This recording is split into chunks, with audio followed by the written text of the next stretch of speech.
우리에게 이 감동을 주는 익숙한 그림이 하나 있습니다. 한 노인이 빵 한 덩이와 국 한 그릇을 옆에 놓고 그 옆에는 성경책을 펴놓고 머리를 숙여서 기도드리는 그림이 있습니다. 이 그림은 사람들에게 사랑받는 이유가 뭔 줄 알아요? 이 그림 속에 감사함이 넘치기 때문입니다. 외로운 노인이 가난에 시달림에도 불구하고 빵 한 조각과 국 한 그릇을 옆에 놓고 감사의 기도를 드리는 저 모습 속에서 사람들은 감동을 하고 이 그림을 사랑하는 겁니다. 여러분, 사람은 감사를 느끼는 시간부터 행복의 시작이라고 합니다. 우리가 행복하지 못한 것은 무엇을 덜 가지고 또 못 가져서보다 마음속에 감사함이 없고 감사를 느끼지 못하고 살기 때문에 행복을 누리지 못한다는 거예요. 행복하니까 감사한 것이 아니라 감사를 고백하고 감사를 깨닫고 보니까 행복해진다는 말이 있어요. 맞습니다. 우린 좋은 환경이 다가오는 시간만 기다릴 것이 아니라 오늘 나에게 주어진 이 환경에서 감사를 찾고 감사를 고백하고 가정에서도 부부간에 자녀가 부모에게, 부모가 자녀에게, 여기에 행복이 있는 것입니다. 여러분, 올해도 어김없이 추수감사절을 맞이했습니다. 이 추수감사절의 유래는 여러분 잘 아는 대로 유럽에서 두 척의 배가 떠났습니다.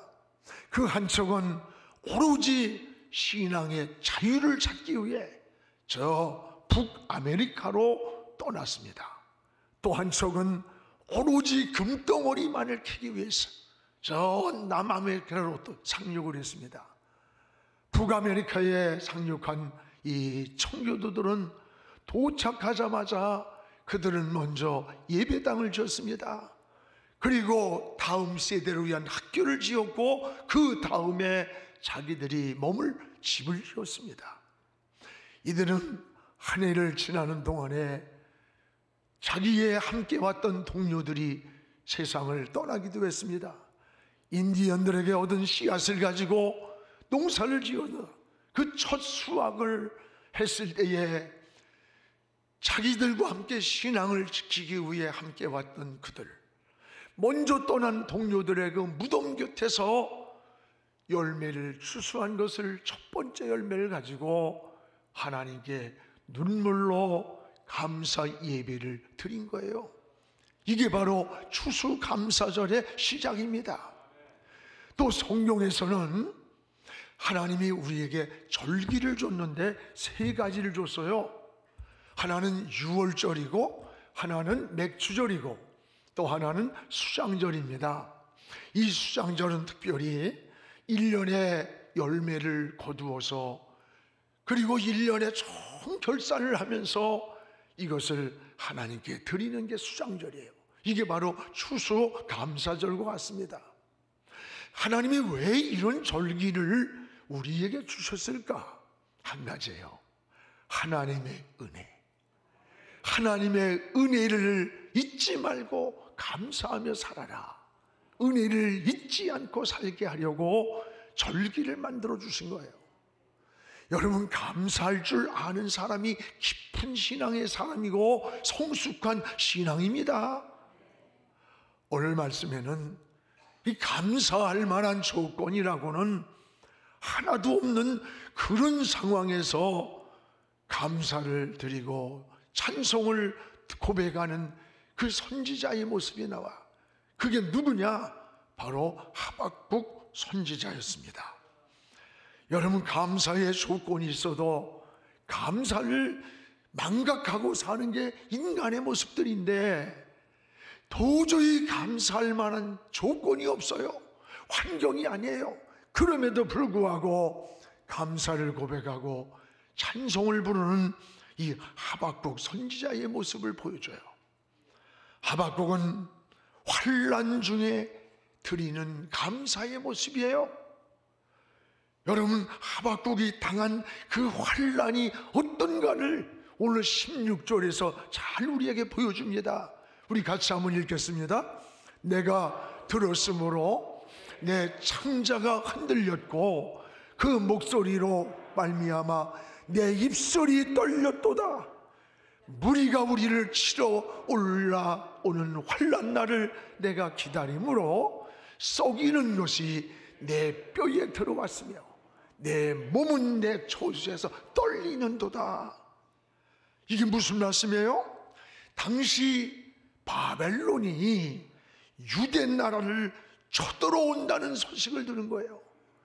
그 소식을 들으면서도 군사적으로나 경제적으로 도저히 이길 힘이 없고 막을 힘이 없는 거예요. 여러분, 나라가 망가집니다. 가정이 쑥밭이 되고 백성들의 소유를 다 약탈당한다는 이 소식을 들으면서도 더 비참한 게 뭔 줄 알아? 막을 힘이 없어요. 싸울 힘이 없는 거예요.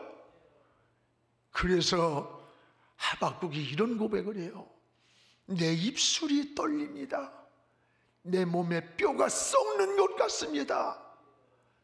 내 몸이 떨립니다. 너무 무섭고 아픕니다.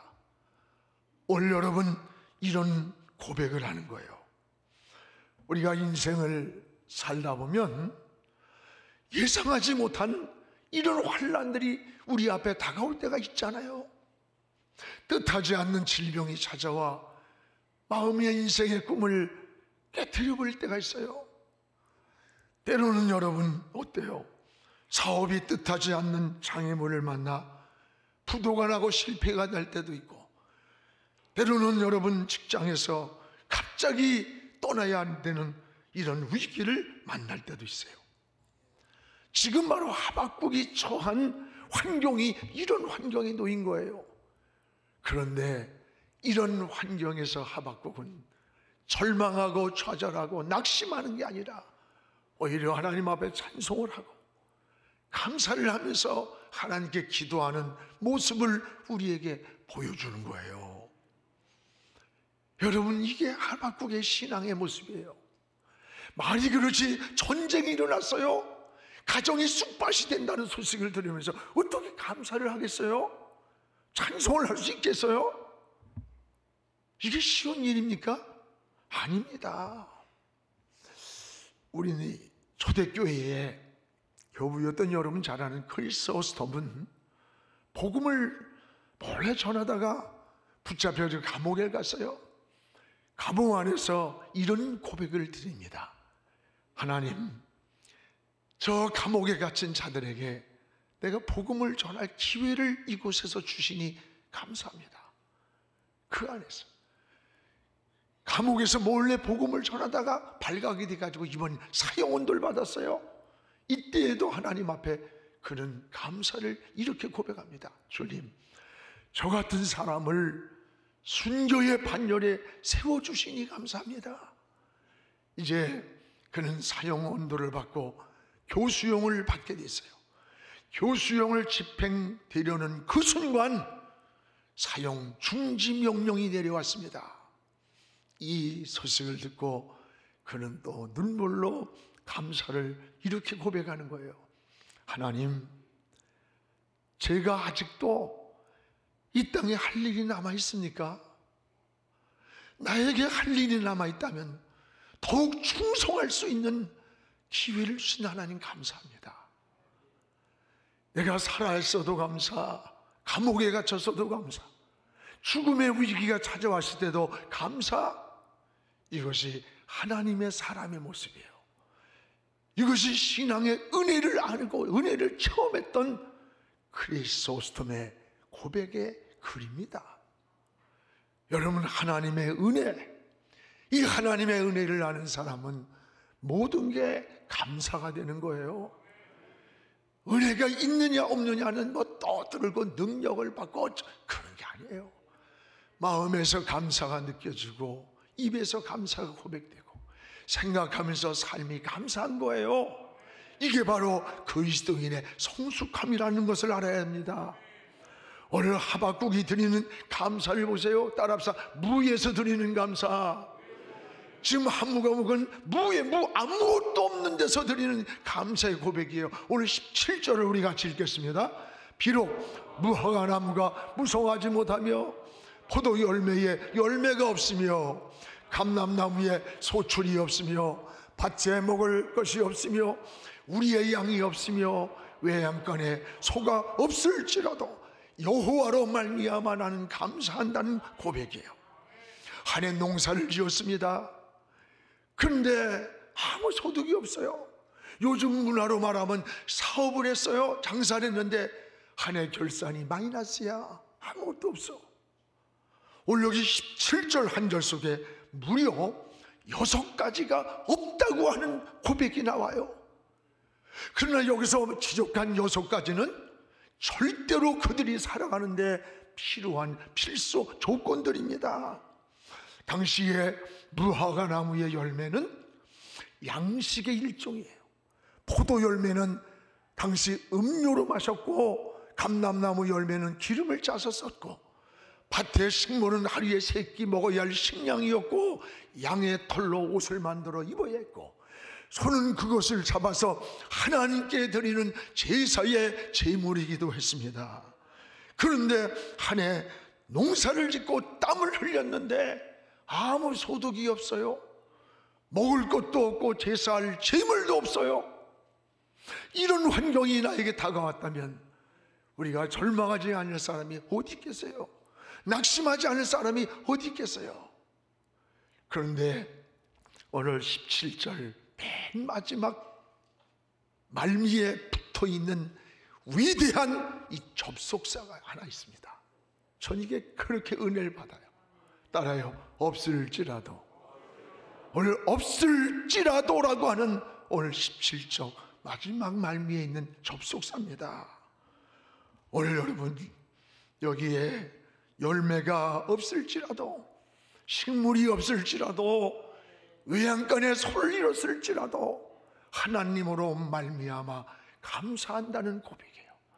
지금은 실패했음에도 불구하고 병들었음에도 불구하고 기대했던 꿈들이 다 무너졌음에도 불구하고 하박국이 감사를 고백할 수 있음은 인간의 의지나 결심이 아니에요. 저 하나님을 바라봤어요. 하나님을 의지했어요.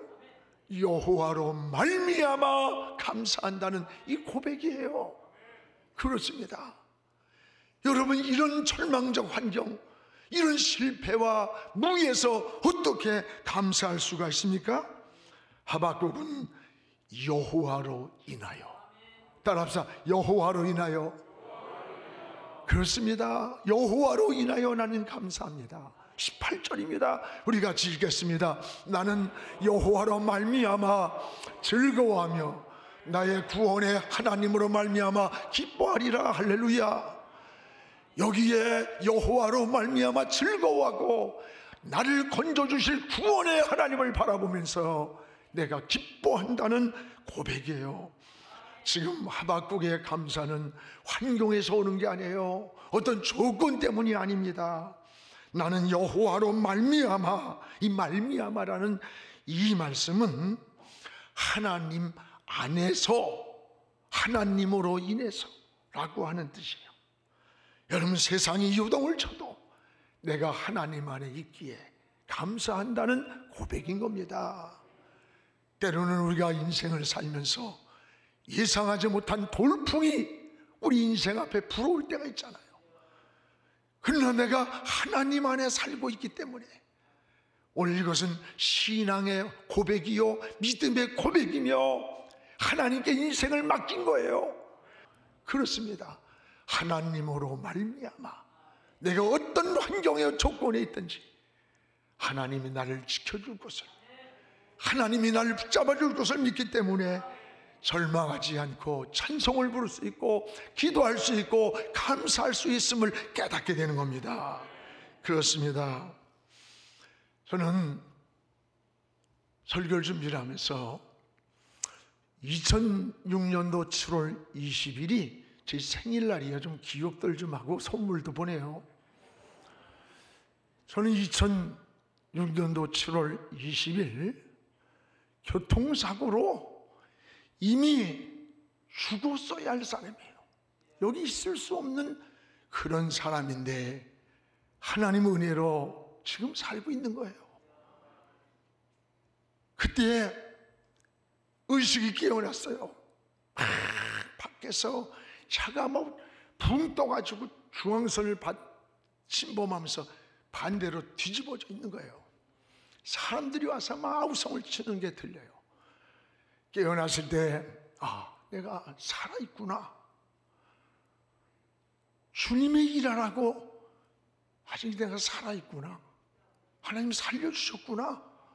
그 순간에 스치면서 막 피투성이가 됐어요. 그 속에서 고백이 하나님 감사합니다. 하나님 감사합니다.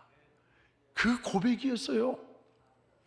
제가 온몸에 5군데가 그냥 부서졌어요.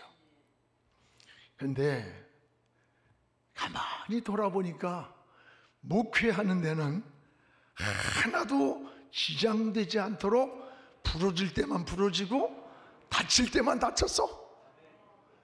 여러분, 만약에 자동차가 불이 나서 얼굴이 다 타버렸다? 살아있으면 뭐 할 거야? 목회를 어떻게 하겠어요? 저희가 그때 당시에 지선아 사랑해라는 화재로 인해서 차량 화사고로 온몸을 화상을 입었던 그 자매가 쓴 책을 미국에서 오면서 그 책을 읽었을 때 얼마 안 됐어요. 근데 의식이 돌아왔는데 차 앞에가 막 물이 쏟아지는지 기름이 쏟아지는지 막 쏟아지는 소리가, 그게 불이 붙었다면 다 탄 모습으로 여러분 강단에 어떻게 쓰겠어요? 목사님 사랑합니다 어쩌고 그러지만 막상요 다 찌그러지고 일그러지고 그런 모습으로 서서 설교한다고 하면 무슨 사랑이야?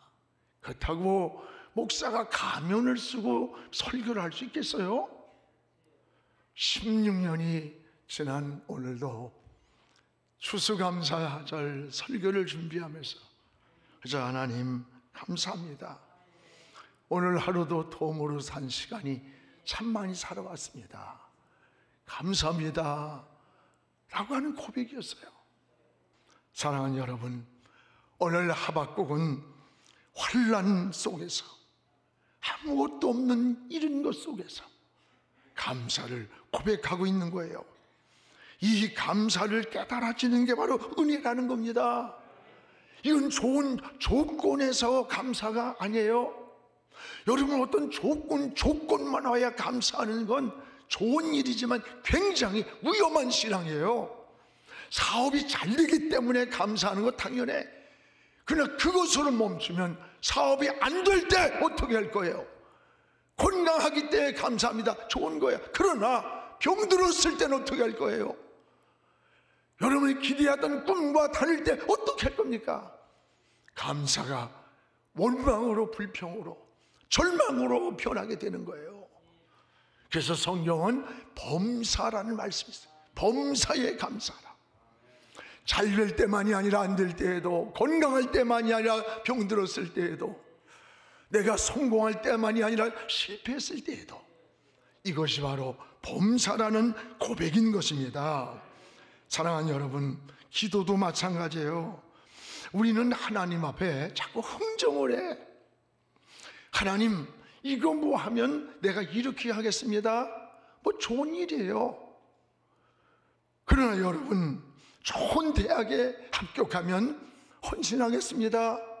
사업이 잘 되면 축복 주시면, 시간 주시면 충성하겠습니다. 건강 주시면 뭐 하겠습니다. 물론 좋은 거예요. 안 한다는 인간보다 100배 낫지. 그러나 이것은 성숙한 깊은 기도가 아니에요. 올바른 기도도 아닙니다. 왜? 하나님은 이미 우리에게 모든 걸 주셨어요. 이미 하나님이 주신 은혜, 그 은혜를 모르는 사람이 하는 고백이야. 은혜를. 그건 주셔도 또 부도를 내고 말아. 그래서 우리 신앙은요, 항상 세 가지의 감사의 고백이 있어야 돼요. 하나는 여기까지 인도하신 에베네셀의 하나님, 지금 나와 함께 하시는 임마누엘의 하나님, 그리고 나의 미래를 이미 준비해놓고 계시는 저 여호와 이레의 하나님, 과거와 현재와 그리고 미래를 주관하시는 하나님께 감사하는 거예요. 이게 범사의 감사고 믿음의 감사인 것입니다. 오늘 우리의 신앙이 이런 감사가 회복되기를 주님의 이름으로 축원합니다.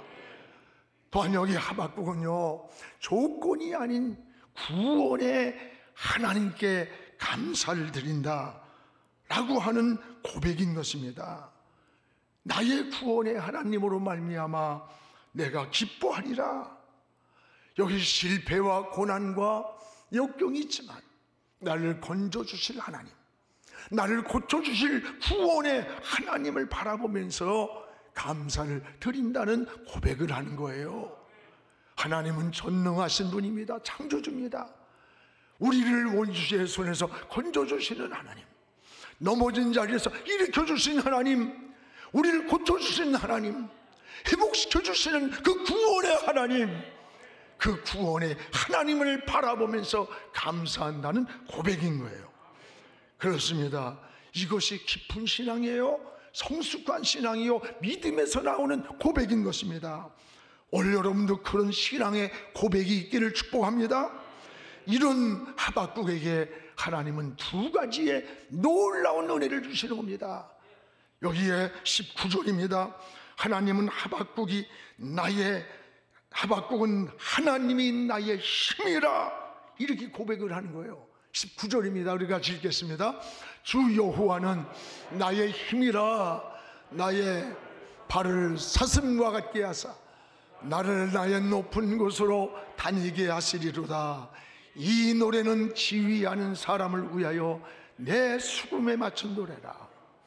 오늘 하나님을 향해서 성가대가 찬양하라는 거예요. 그 찬양의 내용입니다. 하나님은 나의 힘입니다. 나를 사슴같이 뛰게 하며 나를 높은 곳에 올려줄 하나님을 찬양한다는 노래를 했다는 거예요. 그렇습니다. 두 가지. 하나는 주 여호와는 나의 힘입니다 라고 하는 고백입니다. 나의 힘의 근원이 누구냐? 하나님이라는 거예요. 버트랜드 로세는 인간의 힘을 세 가지로 분류를 했습니다. 하나는 칼을 상징하는 물리적인 힘이라고 했고, 또 하나는 돈을 상징하는 경제적인 힘이라고 했고, 세 번째는 마음을 움직이는 설득의 힘이 인간의 힘의 근원이라 했어요. 그러나 우리는 이 모든 힘보다 더 큰 힘이 우리에게 있습니다. 오늘 19절의 하박국의 고백이에요. 따라합시다. 주 여호와는 나의 힘이시라. 주 여호와는 나의 힘이라. 하나님이 나의 힘의 근원입니다 라는 고백이에요. 다윗도 그랬습니다. 여러분, 시편 18편 1절에 우리 같이 읽읍시다. 나의 힘이 되신 여호와여, 내가 주를 사랑합니다. 나의 힘의 원천이 되시는 하나님 사랑합니다는 고백이에요. 그렇습니다. 우리의 힘은 한계가 있어요. 여러분, 우리의 힘은 약해요. 그러나 하나님 주시는 힘은 영원해요. 이사야 40장 31절에 이 힘을 뭐라고 했느냐? 여호와를 앙망하는 자에게 내가 새 힘을 준다. 힘이 무슨 헌힘이 있고 무슨 새 힘이 있어요? 여기 새 힘을 주신다는 말은 하나님이 주시는 힘이에요. 위에서 내려오는 힘이에요. 성령을 통해 주시는 힘, 주님이 주시는 힘입니다. 이 힘을 너희에게 주겠다는 거예요. 오늘 여러분, 하나님을 의지하고 하나님이 주시는 새 힘을 얻기를 주의 이름으로 축원합니다. 하나님을 의지할 때 새 힘을 주실 뿐 아니라 오늘 19절에 사슴같게 뛰게 하고 너를 높은 곳에 다니게 하리라. 오늘 하박국 3장 19절을 보세요. 주 여호와는 나의 힘입니다. 나의 발을 사슴과 같게 하사 나를 나의 높은 곳으로 다니게 하시리라. 할렐루야. 사슴은 매우 빠르고 힘찬 동물을 상징하는 게 사슴이래요, 성경적으로. 또 하나는 나를 높은 곳으로 다니게 하신다. 이 고백이 뭐예요?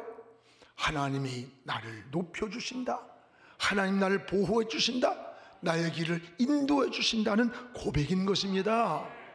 사랑하는 여러분, 지금 당장의 고난 하나만 보면 하나님의 뜻을 알 수가 없어요. 하나님이 어디 계신지, 내가 이게 힘든데, 내가 앞길이 안 보이고 지쳐있는데 왜 이렇게 나의 길을 열지 않을까 낙심하고 절망할 수도 있어요. 그러나 고난 그 뒤편에 숨어있는 하나님의 손길을 볼 수 있는 것, 이게 믿음인 것입니다. 그래서 다윗도 시편 119편 71절에 이렇게 고백합니다. 고난 당한 것이 내게 유익합니다. 이로 말미암아 하나님의 율례를 내가 배웠다는 거예요. 이 무서운 고난, 저 사울의 칼과 창을 피해 죽음과 삶의 갈림길에 놓일 때도 있었고 사망의 음침한 골짜기를 지날 때도 있었지만 그 고난당한 것이 내게 유익합니다. 이를 통해서 하나님을 의지하고 하나님께 매달리고 하나님 살려달라고 하나님을 바라보는 주의 율례를 배우게 되었다는 거예요. 그렇습니다. 오늘 내가 만난 고난이 있다면 하나님을 바라보는, 하나님을 의지하는, 하나님께 매달리는, 하나님께 무릎 꿇는 하나님의 은혜의 시간, 축복의 유익의 간증의 시간이 되기를 축복합니다. 여러분, 우리는 한치 앞을 몰라요. 여러분, 그러나 하나님의 숨은 손길이 우리에게 있습니다. 하나님은 우리 개인을 섭리하시고 교회를 섭리하고 가정을 섭리하고 민족을 섭리하는 거예요. 우주를 섭리하는 거예요. 하나님의 손이 있는 거예요. 오늘 환난 중에 드리는 이 하박국의 감사를 통해서 여러분, 우리가 무엇을 배웁니까? 성숙한 신앙, 깊은 신앙, 어려울 때 요동치는 신앙이 아니라 무릎 꿇는 신앙, 하나님을 바라보는 영안이 열리는 신앙을 하나님께 구해야 되는 거예요. 우리가 범사에 감사한다는 건 좋은 조건만 있어서 하는 사람이 아니에요. 내가 어느 환경, 어느 조건이 내게 주어지든지 하나님 앞에 감사를 고백하는 신앙, 그곳에 행복이 있고 평안이 있고 은혜가 있고 축복이 있습니다. 여러분, 한 해의 결산이 감사를 회복하는 이런 추수감사를 되길 바라면서 우리 주님은 7뼈를 붙잡고 7 금촛대 사이를 다니신 거예요. 그 주님이 여러분의 앞날을 꼭 붙들어 주시기를 주의 이름으로 축복합니다.